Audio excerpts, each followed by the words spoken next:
ಪಂಚರಾಜ್ಯಗಳ ಹಣೆಬರಹಕ್ಕೆ count down ಶುರುವಾಗಿದೆ. ಮತದಾನೋತ್ತರ ಸಮೀಕ್ಷೆಗಳಿಗೆ ಕೆಲವೇ ಹೊತ್ತಿನಲ್ಲಿ 5 ರಾಜ್ಯಗಳ ಎಕ್ಸಿಟ್ ಪೋಲ್ ಒಂದಾದ ಮೇಲೆ ಒಂದರಂತೆ ನಿಮ್ಮ ಮುಂದೆ ಇಡ್ತಾ ಇದ್ದೇವೆ.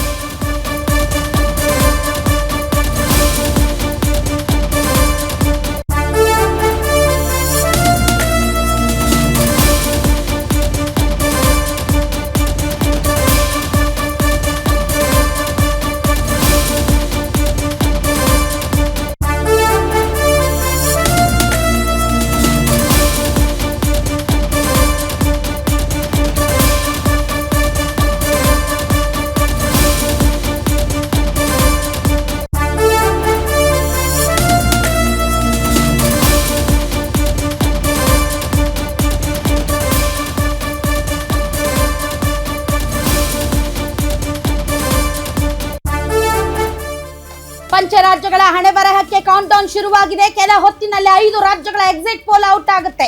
ತಮಿಳುನಾಡು, ಪಶ್ಚಿಮ ಬಂಗಾಳ, ಕೇರಳ, ಪುದುಚೇರಿ, ಅಸ್ಸಾಂನಲ್ಲಿ ಗೆಲ್ಲೋದ್ಯಾರು, ಗದ್ದುಗೆ ಹಿಡಿಯೋದ್ಯಾರು? ದೀದಿ ಮತ್ತು ಮೋದಿ ಯುದ್ಧದಲ್ಲಿ ವಿಜಯಶಾಲಿ ಯಾರಾಗ್ತಾರೆ?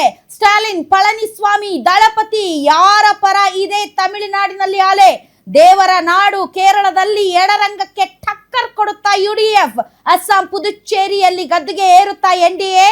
ಮೇ 4ಕ್ಕೆ ಹೊರಬೀಳಲಿದೆ ಫಲಿತಾಂಶ. ರಿಸಲ್ಟ್ಗೂ ಮುನ್ನವೇ ಇಡೀ ದೇಶದ ಚಿತ್ತ ಇವತ್ತು ಎಕ್ಸಿಟ್ ಪೋಲ್ ನತ್ತ. ಗ್ಯಾರಂಟಿ ನ್ಯೂಸ್ ನಲ್ಲಿ 5 ರಾಜ್ಯಗಳ ಮೆಗಾ ಎಕ್ಸಿಟ್ ಪೋಲ್ ಕವರೇಜ್.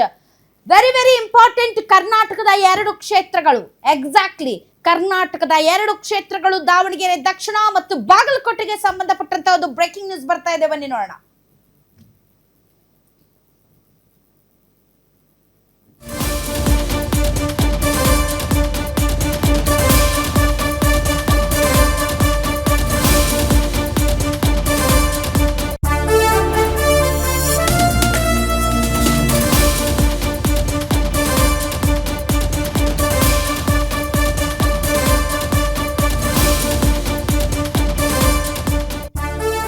ಕರ್ನಾಟಕದಲ್ಲೂ ಪ್ರತಿಷ್ಠಿತ 2 ಕ್ಷೇತ್ರಗಳ ಜಿದ್ದಿನ ಫೈಟ್. ದಾವಣಗೆರೆ ದಕ್ಷಿಣ ಮತ್ತು ಬಾಗಲಕೋಟೆ ಬೈ ಎಲೆಕ್ಷನ್ ಕುತೂಹಲ.